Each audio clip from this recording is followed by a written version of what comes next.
நம்ம மூவி ரிவ்யூவில் பார்க்க போகிற படம் கோழி பண்ணச்சலதுறை. இந்த படத்தில் சீனு ராமசாமி டைரக்ட் பண்ணியிருக்காரு. இந்த படத்தில் கேஸ்டிங் பார்த்தீங்கன்னா பிரிகிடா, யோகி பாபு, ஐஸ்வர்யா தத்தா, ஏகன், இன்னும் நிறைய ஆர்டிஸ்ட் இந்த படத்தில் நடிச்சிருக்காங்க. வாங்க இந்த படத்தோட ரிவ்யூவை பார்க்கலாம்.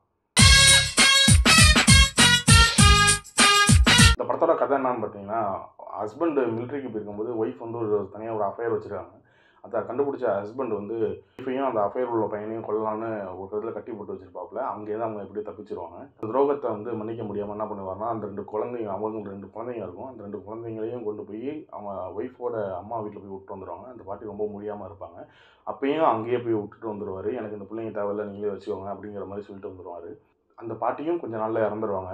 அந்த 2 குழந்தைங்களும் ஒரு ஆண் குழந்தை, ஒரு பெண் குழந்தை. இந்த 2 குழந்தையும் எப்படி இந்த சொசைட்டியில் வளருது, என்னென்ன மாதிரியான சிக்கல்லாம் ஏற்படுது அந்த குழந்தைங்களுக்கு, அந்த குழந்தை பெருசாக வளர்ந்ததுக்கப்புறம் என்ன மாதிரியான சிக்கல்லாம் வருது. அப்போ தான் வந்து யோகி பாபு அவர்லாம் வந்து அவரோட கூலிப்பனையில் உள்ள கூலியெல்லாம் கொடுத்து அந்த குழந்தைங்களுக்கு ஹெல்ப் பண்ணுவார். அப்பப்போ கொடுத்து ஹெல்ப் பண்ணுவார். அது இல்லாமல் டீ கடையில் போய் பன் வாங்கி அதை சாப்பிட்டே அந்த குழந்தைங்க வளரும். அதெல்லாம் வந்து ரொம்ப தத்ரூபமாக காமிச்சிருப்பாங்க அந்த படத்தில். அந்த குழந்தைங்க 2மே வளர்ந்து பெரிய ஆளான அந்த பையன் வந்து அந்த பொண்ணுக்கு கல்யாணம் பண்ணி வச்சுருவான். அதுக்கப்புறம் தான் வந்து ஒரு கோயிலுக்கு போகும்போது தான் தெரியும், அம்மா வந்து கோயில் வாசலில் பிச்சை எடுத்துருக்காங்க, மனநலம் சரியில்லாமல் பிச்சை எடுத்துருக்காங்க அப்படின்ற ஒரு விஷயம் தெரிய வரும். அதை பார்த்தோன்னா இவரால் ஒன்றுமே பண்ண முடியாது. அந்த அம்மாவை அழைச்சிட்டு போயிட்டு வந்து ஒரு முதியோர் இல்லத்தில் சேர்த்துட்டு வந்துடுவாங்க. கோழி ஷாப்லலாம் வேலை பார்ப்பாப்புல. அந்த கோழி வெட்டுற இடத்துல இருக்கும்போது ஒரு குழந்தை ஒன்று வந்து அண்ணா அப்படிங்கும். என்னம்மா வேணும் உனக்கு, என்ன எத்தனை கிலோ கறி வேணும்னு கேட்பாப்புல. அப்போ அந்த குழந்தை சொல்லுவோம், நானும் உனக்கு தங்கச்சி தானா அப்படிங்கும். அது என்ன, இவருக்கு உடனே அதிர்ச்சி ஆகிடும். என்னடான்னு போய் பார்க்கும்போது இவரோட அப்பா வந்து 2 கிட்னி ஃபெயிலியர் ஆகி ஒரு பஸ் ஸ்டாப்பில் உட்காந்துருப்பாப்புல. கிட்னி கேட்டு அவங்க அப்பா வருவார். அவனை சின்ன வயசுலேருந்தே வளர்க்காத ஒரு அப்பாவுக்கு அந்த பையன் வந்து நீ கொடுத்தானா இல்லையா, இல்லை அவங்க அம்மாவை திரும்பி முதியோரத்துலேருந்து அழைச்சி வந்து வீட்டில் வச்சுக்கிட்டானா அப்படிங்கிறது தான் இந்த படத்தோட கதையே. இந்த படத்தோட பாசிட்டிவ் நெகட்டிவ் சொன்னோன்னா, நான் கிறிஸ்பாக அந்த கதையை கொண்டு போயிருந்தால் அந்த கதை வந்து ரொம்ப சூப்பராக இருந்ததுன்னே சொல்லலாம்.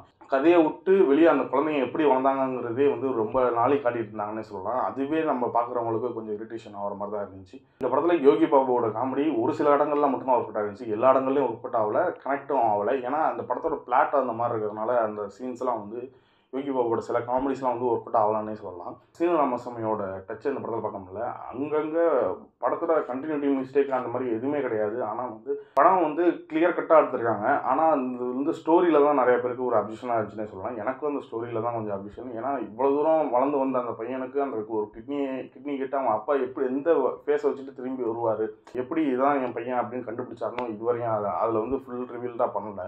ஏகன்ற படத்தில் ரொம்ப சூப்பராகவே நடிச்சிருந்தாருன்னே சொல்லலாம்.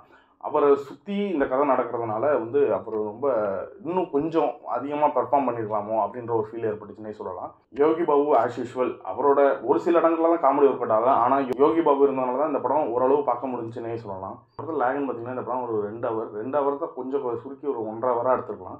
1.5 ஹவராக கிறிஸ்பாக இருந்தாங்கன்னா இந்த படம் ரொம்ப சூப்பராகவே இருந்திருக்குன்னே சொல்லலாம். ஓவரால் இந்த படத்தை ஃபேமிலியோட பார்க்கலாமான்னு கேட்டிங்கன்னா கண்டிப்பாக இந்த படத்தை ஃபேமிலியோட பார்க்கலாம். ஃப்ரெண்ட்ஸ் அண்ட் ஃபேமிலியோட வீக்கெண்ட்ஸில் பார்த்து என்ஜாய் பண்ணக்கூடிய ஒரு சிறந்த படமாக இருக்கும்.